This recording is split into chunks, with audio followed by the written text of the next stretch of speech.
नमस्कार दोस्तों, मैं राजन तिवारी स्वागत करता हूं आपका इंडिया इनसाइट्स पर।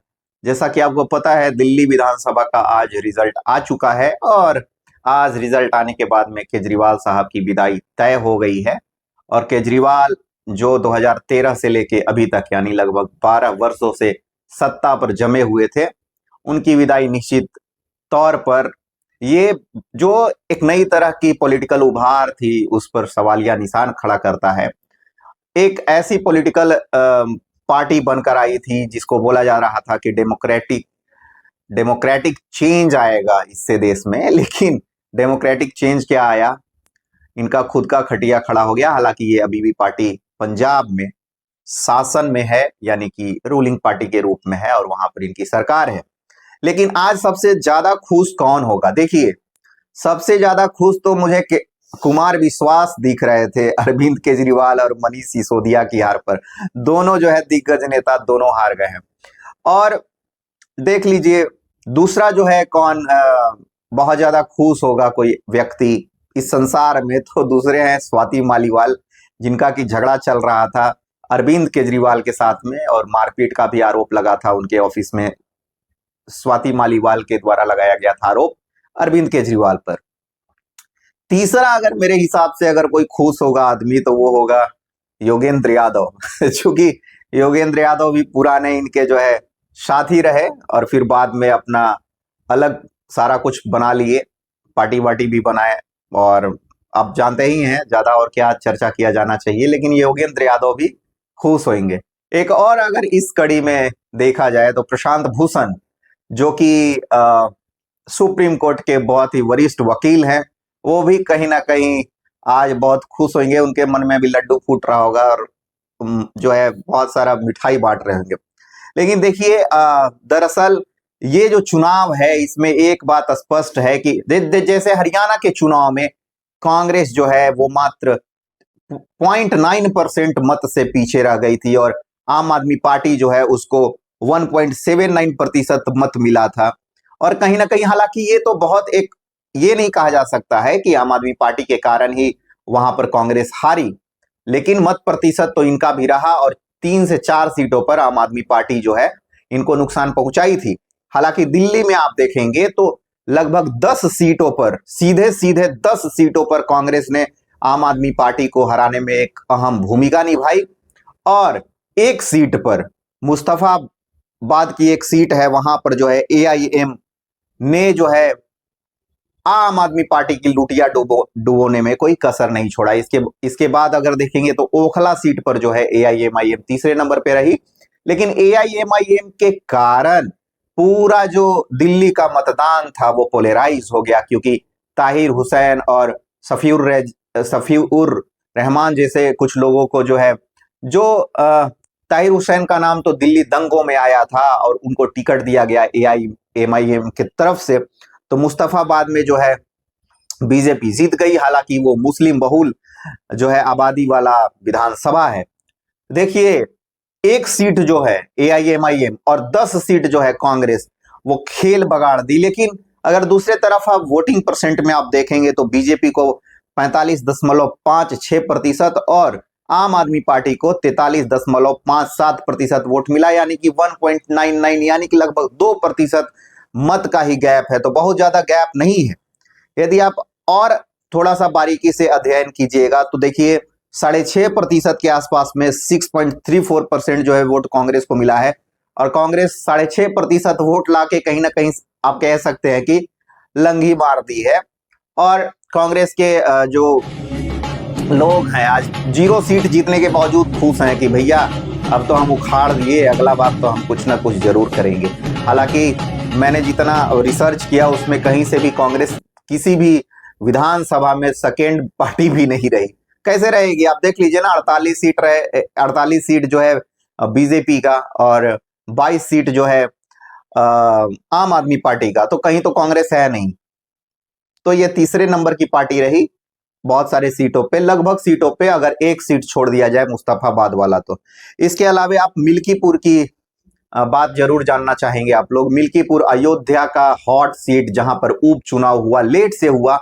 10 जब सीटों पर उपचुनाव हो रहा था उस समय नहीं हुआ, झारखंड महाराष्ट्र के इलेक्शन के समय नहीं हुआ, लेट से चुनाव किए जाने के पीछे में कुछ कारण भी बताया गया ईसीआई के द्वारा। खैर जो भी कारण रहा हो, अंततः चुनाव हुआ और वहां पर समाजवादी पार्टी के तरफ से अवधेश प्रसाद जो सांसद हैं, उनके बेटे अजीत प्रसाद, वहां से उन्होंने अपनी दावेदारी प्रस्तुत की थी। अवधेश प्रसाद जो हैं उन्होंने पोट लिया था समाजवादी पार्टी के नेताओं को और अपने बेटे को टिकट दिलवा दिया था। ये लिहाजा तौर पे ये एक बहुत बड़ी भूल थी समाजवादी पार्टी की। और देख लीजिए फिर क्या हुआ, चंद्रभानु पासवान जो बीजेपी के तरफ से उम्मीदवार थे, इसके पहले बाबा गोरखनाथ नाम के एक उम्मीदवार थे। चूंकि ये शेड्यूल कास्ट रिजर्व सीट है, यानी कि ये अनुसूचित जाति की एक आरक्षित सीट है, यहां से कोई जनरल और ओबीसी का उम्मीदवार खड़ा नहीं हो सकता है। तो बाबा गोरखनाथ नाम के उम्मीदवार थे जिन्होंने 2017 में जीत दर्ज की थी और 22 तक रहे थे। 22 में वो हार गए और उनको जो है लगभग मिला था 42% के आसपास में वोट और अवधेश प्रसाद को मिला था 48% के आसपास में वोट। फिर जब इस बार चुनाव आया, उपचुनाव, लगभग 3 वर्षों के बाद, 2 वर्ष से तो ज्यादा हो गया, क्योंकि ये लोकसभा में खाली हो गई थी सीट अवधेश प्रसाद के कारण, वो जीत कर चले गए अयोध्या लोकसभा से, समाजवादी पार्टी के उम्मीदवार थे। अब जो है अजीत प्रसाद को इनको जो है टिकट दिया गया और उन्होंने जो है मात्र 34% मत प्राप्त किया, बहुत ही कम, और 61% मत जो है लगभग प्राप्त किया चंद्रभानु पासवान ने। बाबा गोरखनाथ पर बहुत ही कह सकते हैं कि कुछ खास तरह के आरोप थे, कुछ चारित्रिक आरोप भी थे, कुछ जो है पॉपुलैरिटी का भी अभाव था उनके जो है फेस को लेकर, इसीलिए उनको टिकट नहीं दिया गया, उनका टिकट काट दिया गया। तो एक जो कहीं ना कहीं जो भी जाते थे श्रद्धालु अयोध्या में, वो पूछते थे, मैं भी गया था तो वहां पूछा था कि भाई आप लोग जो है राम जी की पार्टी को यानी बीजेपी को क्यों हरा दिए? तो लोग बोलते थे हम लोग नहीं हराए हैं, ये ऐसा कास्ट इक्वेशन हुआ और संविधान पे मामला आ गया और बहुत कुछ इस तरह का बात होता था। लेकिन अयोध्या के लोगों ने फिर से जो है बीजेपी पे है जो ट्रस्ट जताया है और इसका एक रणनीतिक जो है फायदा भी इनको आने वाले दिनों में मिलेगा। दूसरे तरफ अखिलेश यादव का कहना है कि यहां पर जो है कुछ गड़बड़ियां फैलाई गई। नहीं भाई, देखिए वहां कोई गड़बड़ी नहीं फैलाया गया। मैं खुद मिल्कीपुर गया था एक पॉलिटिकल काम के सिलसिले में और मैं वहां पे 4 दिन रहा था और मैंने वहां का विश्लेषण किया था, एक रिपोर्ट बनाना था मुझे किसी एक व्यक्ति के लिए, तो या पार्टी के लिए बोल सकते हैं। तो वहां का जो मैंने रिपोर्ट बनाया था उसमें साफ साफ दिख रहा था कि यदि अजीत प्रसाद को टिकट देती है तो परिवारवाद का आरोप लगेगा समाजवादी पार्टी पर और समाजवादी पार्टी बैकफुट पर चली जाएगी। समाजवादी पार्टी से एक और दावेदार थे जो आजाद समाज पार्टी से खड़े हो गए, सूरज चौधरी उर्फ संतोष कुमार। वो जो है उन्होंने 5000 वोट हिलाया, लेकिन वो प्रबल दावेदार थे और शायद उनको अगर दिया जाता जो है उम्मीदवार के तौर पे ये सीट, तो हो सकता था कि और कांटे की टक्कर होती। हालांकि यादव और यहाँ पर ब्राह्मणों का बहुत ही लगभग इक्वल वोट है, 60 हजार के आसपास में, तो बोल सकते हैं बहुत बड़ा पॉपुलेशन है। कोई बोलता है कि 5-7। तो ये था मिल्कीपुर का विश्लेषण। देखिए अब दिल्ली चुनाव देख लीजिए कि वहां पर वजीफा जो दिया जाना था, वो सबने बोला कि देखिए ये आरोप लगता रहा कि आम आदमी पार्टी जो है वजीफा के कारण या फ्रीबीज जिसको बोलते हैं उसके कारण चुनाव जीतती रही। लेकिन आप देखेंगे तो इस बार 2500 रुपए प्रति महीने जो है भाजपा की सरकार आने पर जो है घोषणा की गई कि वो दिया जाएगा महिलाओं को। इसके अलावा 2100 रुपए प्रति महीने ये बोला गया आम आदमी पार्टी की तरफ से कि दिया जाएगा और 2500 रुपए कांग्रेस के तरफ से भी बोला गया, जिनका कोई आता पता नहीं था चुनाव में कि वो कितना सीट जीतेंगे। हालांकि कांग्रेस का खासा प्रभाव रहा है, ये तो कहा ही जाना चाहिए, लेकिन वो सत्ता में आएंगे कि नहीं आएंगे ये तो क्लियर था। लेकिन उन्होंने भी घोषणा कर दिया भाई कि हम कैसे पीछे रहेंगे आप लोगों से, आप ऐसे करेंगे तो मैं भी 2500 रुपए दूंगा। और देख लीजिए इस 2500 के अलावे 60 से 70 के जो उम्र के जो लोग थे उनको बोला गया कि सारे बुजुर्ग को दिया जाएगा 2500 रुपए और 70 से ऊपर वाले को 3000 रुपए दिया जाएगा प्रति महीना।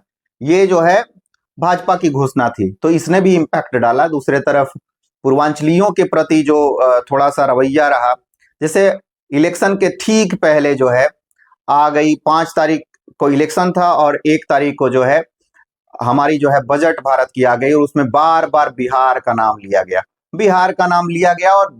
और देखिए एक चीज और है, पिछले बार जो है 1,72,000 करोड़ के आसपास में बिहार को मिला था केंद्र के तरफ से, उनकी जो केंद्रीय बजट है उसमें। इस बार जो है लोकेशन बढ़ के 2 लाख करोड़ हो गया, यानी कि लगभग लगभग 27-28 हजार करोड़ तो बढ़ा केंद्रीय बजट में बिहार का जो है हिस्सा। तो ये भी इसको लेकिन क्या किया गया कि जब निर्मला सीतारमन बोल रही थी तो वहां पर वो साड़ी पहन के जाती है, मिथिला पेंटिंग वाला साड़ी, और ये कहीं ना कहीं बिहार के लोगों को न सिर्फ वहां पर टारगेट करने की कोशिश थी दिल्ली चुनाव के अंदर में, बल्कि बिहार में जो आने वाली चुनाव है उसको भी वहीं से टारगेट करने की कोशिश की गई। और ये दिख गया कि हम 27,000 करोड़ बिहारियों को बजट दिए हैं, चूंकि बिहार की जो पॉपुलेशन है और यूपी के पॉपुलेशन, जिनको कि कंबाइंड रूप से कहा जाता है पूर्वांचली वोटर्स, हरियाणा, पंजाब और दिल्ली में ज्यादातर इनकी संख्या जो है हरियाणा और दिल्ली में सीमित है, दिल्ली में तो बहुत ज्यादा इनका संख्या है। तो इनके प्रति जो सरकारी जो था रवैया, एक तरीके से दिखा कि सरकार ने केंद्रीय स्तर पे जो है इनको साधने की कोशिश की, और दूसरे तरफ मोदी जी जो है चुनाव के ठीक पहले कुंभ स्नान करने गए और गंगा में उन्होंने डुबकी भी लगाया। तो केजरीवाल जी, हनुमान जी का दिन मंगलवार पिछले बार केजरीवाल जीते थे तो उन्होंने बोला था कि मंगलवार का दिन है, और मंगलवार उनका जो है बोले हनुमान जी का दिन है। तो ये जो है मंगलवार का दिन बोल के, और वो भी पोलराइज करने का कोशिश, या जो भी है एक धार्मिक उनका अपना आस्था भी हो सकता है, लेकिन ये मतलब वो अपना बोले थे कि हम हनुमान जी के भक्त हैं। इस बार तो मोदी जी ने जो है कुंभ में ही डुबकी लगा दिया और डुबा दिया पूरा आम आदमी पार्टी को इस चुनाव में। तो ये था आज का हमारा विश्लेषण। कैसा लगा कमेंट बॉक्स में जरूर बताइएगा। बहुत बहुत धन्यवाद।